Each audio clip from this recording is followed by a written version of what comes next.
Avvalambor assalomu alaykum. Kanalimizga xush kelibsiz. Bugungi mavzuyimiz 3 ortiq ko'paytuvchilarni ko'paytirish. 3-masalamiz Iroda yanvar oyida 217 betli kitobni o'qidi. U har kuni kitobning necha betini o'qigan?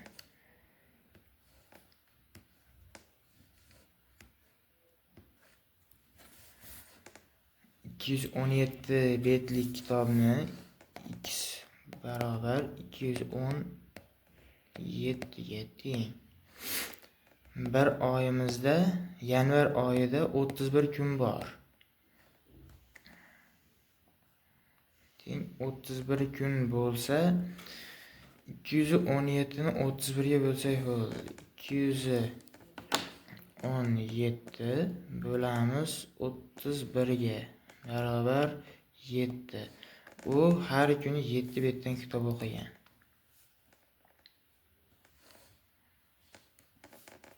4-masalamiz y bo'lingan 5 barobar 25 ga. Misolimiz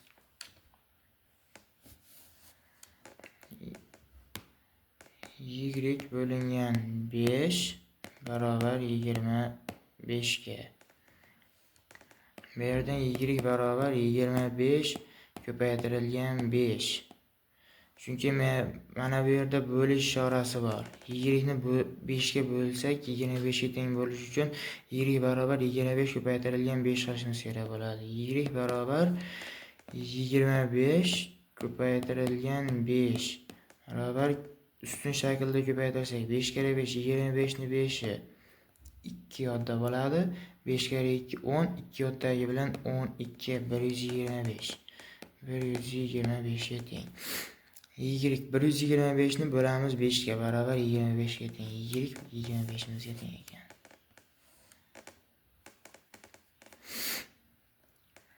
Oltinchi masalamiz 7 ko'paytirilgan 40 ko'paytirilgan 3.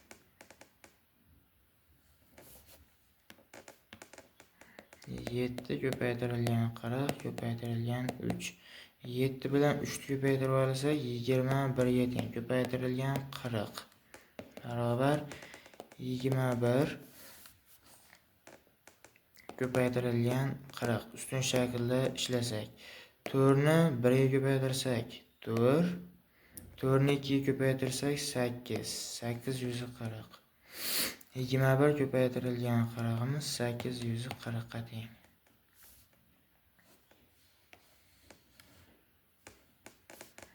Ikkinchisi 3 ko'paytirilgan 2 ko'paytirilgan 13. 3 ko'paytirilgan 2 ko'paytirilgan 13 barobar 3 ni 2 ga ko'paytirsak 6 ko'paytiramiz 13 ga barobar 13 ko'paytiramiz 6 ustun shaklda ko'paytiramiz. 6 kere 3 18 ni 8i bir yotda. 6 kere 1 6 bir yoddagi bilan 7. 78 ga teng. 6 ko'paytirilgan 13imiz 78 ga teng ekan.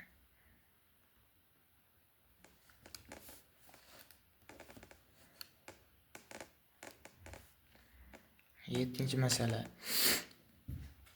Mehmonxonaga bir haftada 82 nafar, ikkinchisida undan 2 marta ko'p, uchinchisida esa birinchi va ikkinchi haftada qancha bo'lsa shuncha mehmon kelgan. Mehmonxonaga 3 ta haftada necha nafar mehmon kelganini aniqlang deyapti.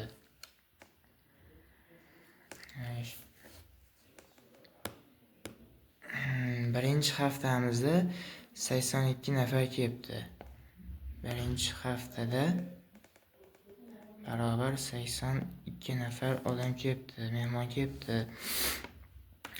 Ikkinchi haftamizda undan 2 marotaba ko'p deyapti. 82 ni 2 ko'paytirsak 164 nafar, ikkinchi haftada 164 nafar mehmonga kelgan.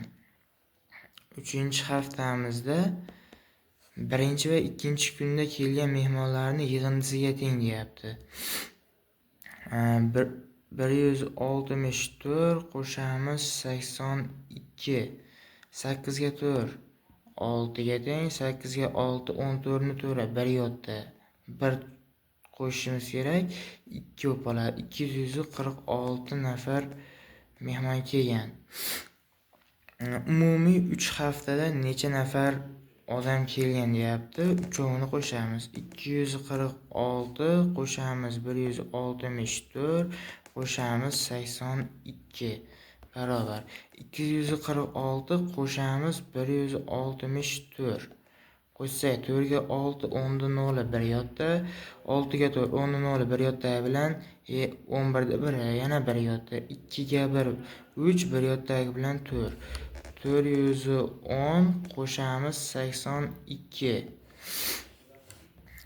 barobar 410 qo'shamiz 82 2 ga 0 ni qo'shsak 2 8 ga 1 ni qo'shsak 9 4 ni o'zi tushadi. 492 3 haftada 492 nafar mehmon kelgan ekan.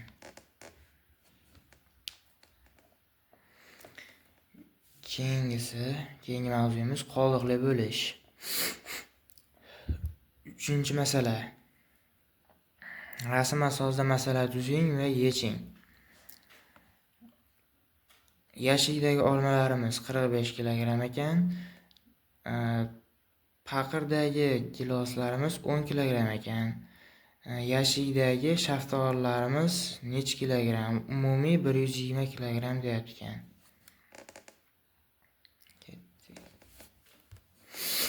Olmamiz 45 kilogramm. Qo'shamiz bitta paqirda 10 kilogrammdan bo'lsa, 3 ta paqirimizda 30 kilogramm bo'ladi. Qo'shamiz x. Ximiz shaftoli. Necha kilogramm shaftoli bor edi yashikda degan. Barobar 120 ga teng. 45 qo'shilgan 30imiz 75.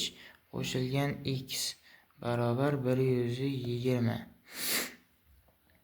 X barobar 120 dan ayiramiz 75 ni.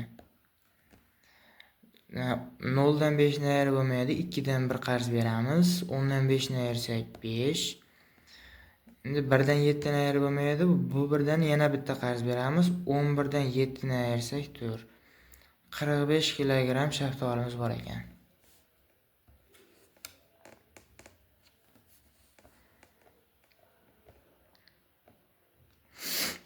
Beshinchi masalamiz. Bo'yi A santimetr, eni B santimetr bo'lgan to'g'ri-to'rtburchakning yuzi S teng 36 santimetr kvadratga teng. Uning tomonlari uzunligi nechaga teng bo'lishi mumkin deyapti. To'g'ri-to'rtburchak degandan keyin to'g'ri-to'rtburchagimizni yuzi topish formulasi S barobar A ko'paytirilgan B ga teng. S barobar A ko'paytirilgan B ga teng. Yuzi 36 ga teng. S barobar 36 ga teng bo'lsa, A bilan B ga raqam berib, necha santimetrligini topib qo'yishimiz kerak ekan. A ga 12 beramiz, ko'paytiramiz, B ga 3 santimetr beramiz. Barobar 36 santimetr kvadrat bo'ladi. Endi yana A ga 4 beramiz, B ga 9 santimetr beramiz. Barobar 36 santimetr kvadrat bo'ladi yana. To'g'ri-to'rtburchak degandan keyin endi buni A ga 2 beramiz, ko'paytiramiz 18, B ga 18 beramiz, ko'paytirsak 36 santimetr kvadratlik to'g'ri-to'rtburchaklarimiz paydo bo'ladi. 6-masalamiz. Qoldiqli bo'lishni bajaring va tekshiring. 75 bo'lingan 4. Qoldiqli bo'lishni bajaramiz. 75 bo'lingan 4. 7 nechta to'rttalikdan bitta bor? 4. 7 dan 4 ni ayirsak 3, 35. 35 ni ichida 4 talikdan 8 ta bor. 8 kare 4 32. Ayirsak 3 qoldi qolar ekan. 75 ni 4 ga bo'lsak 18 u 3 qoldi degan javob qolar ekan. Ikkinchisi 55 bo'lingan 3. 55 bo'lingan 3. 5 ni ichida 3 talikdan bitta bor. 3 ayiramiz. 5 dan 3 ni ayirsak 2, 5 o'zi tushadi. 25 ni ichida 3 talikdan 8 ta bor. 8 kare 3 24. Ayirsak 1. 55 ni 3 ga bo'lsak 18 u 1 qoldi qolar ekan.